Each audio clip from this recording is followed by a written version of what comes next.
Hello दोस्तों, नमस्कार। ओमी technical channel के माध्यम से सभी ईपीएस 95 पेंशनरों का एक बार फिर से नए वीडियो में स्वागत है। दोस्तों, आज मैं बात करूंगा कल के मीटिंग के बारे में। जो सीबीटी की मीटिंग हुई उसमें इतना ज़्यादा धक्का पेंशनरों को लगा है, जिसकी एक झलक मैं यहाँ पे दिखाना चाहता हूँ।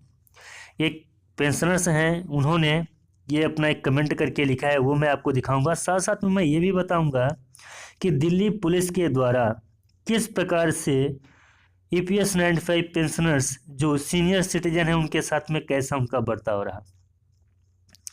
बहुत ही खराब बर्ताव के साथ में जितने भी दिल्ली पुलिस ने जो व्यवहार किया है ईपीएस 95 पेंशनरों के साथ में, बिल्कुल शर्मनाक है, निंदनीय भी है।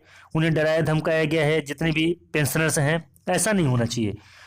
तो यहाँ पे सबसे पहले मैं कमेंट की बात कर लेता हूँ, इसके बाद में मैं बात करूंगा उसके बारे में। तो सबसे पहले मैं यहाँ पे बताना चाहता हूँ, सुरेश कुमार मिश्रा जी ने लिखा है कि मीटिंग और फिर एक और मीटिंग, बहुत हुआ ये तमाशा, अब समय आ गया है। अब जब पेंशनर्स एकजुट होकर मोदी सरकार को जोरदार झटका धीरे से नहीं मारेंगे, तब तक इस सरकार के कान में जूं नहीं रेंगेगी। अब की बार उपचुनाव में इनको सबक सिखाना जरूरी है। अब यहाँ से जो पेंशनर्स हैं उनको बहुत तकलीफ हुआ है, बहुत बहुत ज़्यादा तकलीफ। अभी दूसरा मैं आपको कमेंट दिखाता हूँ, यहाँ पे दूसरा कमेंट आप देखने की कोशिश करें।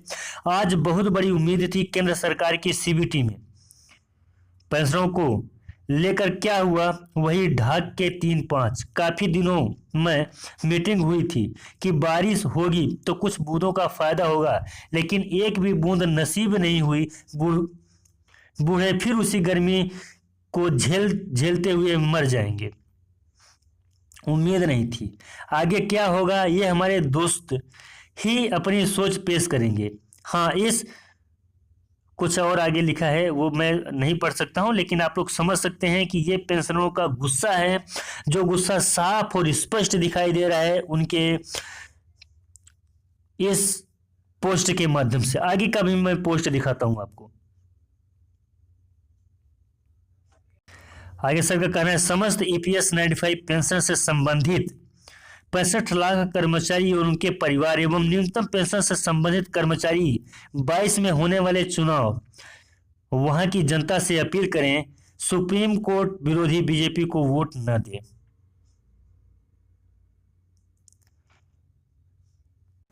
इसी प्रकार से न जाने कितने कमेंट हैं, कितने पोस्ट हैं, कितने इसी प्रकार से उनके दिल में जो तकलीफ हुआ है ईपीएस 95 पेंशनरों के मन में, वो न जाने कितने पोस्ट के रूप में बाहर निकल के आ रहे हैं। मैं यहाँ पे सिर्फ और सिर्फ ये पोस्ट दिखाने का मतलब ये है कि कहीं न कहीं सरकार के द्वारा भूल हुई है। सरकार को ईपीएस 95 पेंशनर्स या ईपीएस 95 पेंशन की जो मुद्दा था उसे सुनना चाहिए था।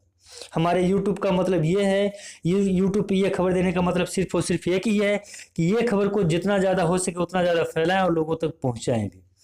अब मैं यहाँ पे बात करूंगा कि कल दिल्ली में 229वीं मीटिंग के दौरान जितने भी ईपीएस 95 पेंशनर्स वहां पे गए थे, जाने का मतलब क्या था, वो मौन ही तो थे। और क्या कर रहे थे, वो किसी से कुछ कर रहे थे नहीं, लेकिन इसके बावजूद भी दिल्ली पुलिस के द्वारा उनके साथ में सख्ती बरती गई और उन्हें रोका गया। इसके बाद उन्हें डराया गया, धमकाया गया। ऐसा नहीं होना चाहिए। यह सरकार के समय में इस प्रकार से नहीं होना चाहिए। जो सीबीटी की मीटिंग बैठक हुई, सिर्फ उसका वो लोग क्या करने गए थे, देखने गए थे या जायजा लेने गए थे कि जो भी ईपीएस 95 पेंशनर्स हैं उनके प्रति कौन सा कुछ न कुछ तो मतलब ऐसा रिजल्ट सामने आएगा निकल के जिससे उनको एक प्रकार की खुशी मिल सके। सीनियर सिटीजन है यार, इन्होंने देश को, इस पूरे समाज को एक समय दिया है अपना। इन्हीं से तो देश चलता है। जिस प्रकार से जवानों से देश चलता है उसी प्रकार से बुजुर्गों से भी देश चलता है।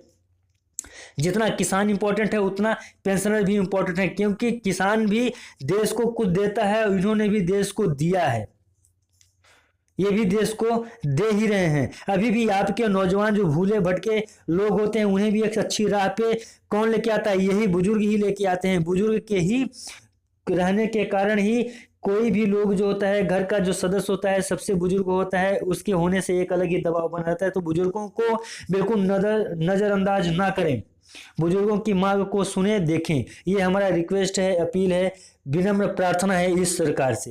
बाकी ईपीएस 95 पेंशनरों, आप जितने भी पेंशनर्स हैं सबके लिए इसी प्रकार का खबर हमारी इस पोस्ट के माध्यम से आता रहेगा। दोस्तों आज के लिए बस इतना ही, विदा चाहूँगा। मिलता हूँ नए वीडियो में नए अपडेट के साथ, तब तक के लिए नमस्कार। जय हिंद, जय भारत।